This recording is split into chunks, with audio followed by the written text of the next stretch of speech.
Hi, this is again Tom Lucier, and today we're going to have a little bit longer feature in Inside Cardiology because it's on anticoagulation. Personalized or tailored anticoagulation is a bit more complex.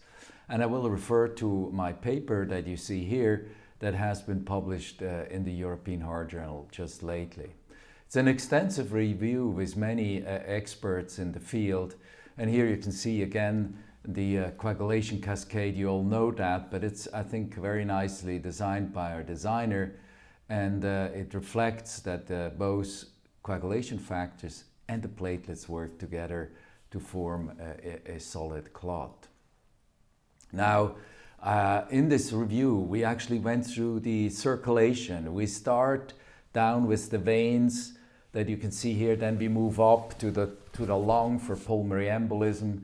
Then we move to the patent foramen ovale as a source of embolic stroke, particularly in younger individuals. Then we move into the left atrium in the appendix, where clots can occur in atrial fibrillation. We raise the question whether in the ventricle there may be clots that may be embolizing, and this is particularly the case in the very severe STEMIs that are not treated properly or in time with primary PCI. Then we move to the aortic valve, the artificial valves, the TAVIs, to the carotids, and down in the aorta to aneurysms, and the question whether they are embolizing. Should we treat them also with anticoagulants? And eventually into lead, the former called PAD, stenosis and atherosclerosis of the limbs, limb arterial disease. And so let's move on, and we can see here venous thrombi, mainly in the lower legs, in the cable veins. Then it can passage through the PFO into the left atrium, into the brain or any other peripheral organ. We can have pulmonary embolism, and on the arterial side we have again the PFO passage into the left atrium, the appendix as a source of emboli and atrial fibrillation, left ventricular thrombi and STEMI and non-compaction, a relatively rare form of cardiomyopathy. Then the aortic valve as such, or when it has been replaced by a mechanical valve or a TAVI, the aorta, the carotids. Then of course also lead the limb vascular disease. So venous thromboembolism occurs mainly after surgery, but if you're in a hospital for prolonged periods of time, and you can have a pulmonary embolism as shown here on the CT scan. Now Stavros Konstantinidis did write this part of it, and you can see that if you have an acute pulmonary embolism, it is important to decide whether it is hemodynamically stable. Then of course the patient has to rest in the hospital. Maybe he needs thrombolysis, maybe even assist support. If he does not have any signs of right ventricular overload, then he can actually be treated even on an ambulatory basis. So there's quite a spectrum depending on the risk status of the patient. Then of course as we move to PFO that you see here closed with an Amplatz device, we have now 3 trials that are listed here that all show remarkable reductions in peripheral emboli, and particularly in stroke. So PFOs should be closed unless there is any contraindication for a percutaneous closure. Then anticoagulation may be an alternative.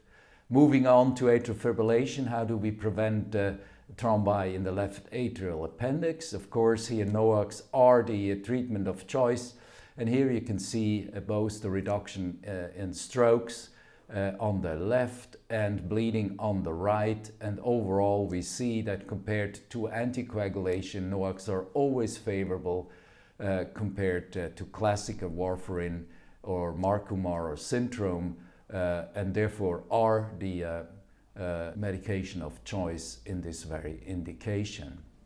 And then of course there are people that are not suitable for anticoagulation because they had bleedings in the brain in particular. for instance, even under anticoagulation or spontaneously. And there, of course, if they have atrial fibrillation, an occlusion of the left atrial appendix may be an alternative. And you can see here there are a number of trials. In general, they tend to be a bit better than anticoagulation, but overall, I would say it's equivalent and it is an alternative in these patients that do not support any anticoagulation, be it the NOAC or warfarin or any other vitamin K antagonist. Then moving on to the aorta, the aortic valve as such, aortic stenosis, we don't recommend anticoagulation. After mechanical valve replacement surgically, we do need for sure anticoagulation with vitamin K antagonist because NOACs proved not effective. In TAVI, we had a big surprise in the Galileo trial that you see here. We were afraid of HALT, this thrombus formation in the TAVI valve that you see here on top. But unfortunately, the Galileo trial showed an increase in mortality, increased bleeding with NOACs, in this case rivaroxaban. So we stick with aspirin and clopidogrel in this very instance. Then, of course, above the aortic valve comes the coronary arteries. And here, of course, clot formation for acute coronary syndromes is the central mechanism of acute coronary occlusion that you see here on the left. And of course, it's an interaction between platelets and coagulation that eventually leads to a STEMI as shown here. Now, can we prevent this by aspirin? If we take it every day before we have an acute myocardial infarction, and the disappointment was very, very intense, that 3 trials, they all showed that overall aspirin does not prevent events. There's a little bit of an effect, but it's counterbalanced by bleeding in all these trials. So we do no longer recommend aspirin in this context. Then of course comes the question, the dual antiplatelet therapy, how long should we do it? You can see on the top right, the yellow and red bars show that if you have a low risk, a high risk of bleeding, a low risk of ischemic events, then of course short-term dual antiplatelet therapy is preferred. If ischemia is the major issue, then of course prolonged DAPT may be recommendable. That is what Dr. Vali-Meli contributed to this article. So when we end up, this is the summary, the take-home figure in this review. You can see that on the venous side, NOACs are the preferred treatment option in venous thromboembolism in general. In PFO, it's a more mechanical device, namely the Amplatz occluder. In the atrial fibrillation, again NOACs for those who bleed, a device. And in the left ventricle, thanks to primary PCI, thrombi have become very rare and embolize as well. In the aortic valve, anticoagulation if it's a mechanical valve, and otherwise aspirin and possibly dual antiplatelet therapy. And in the carotid circulation and stroke, it is, depending on the situation, either aspirin or clopidogrel.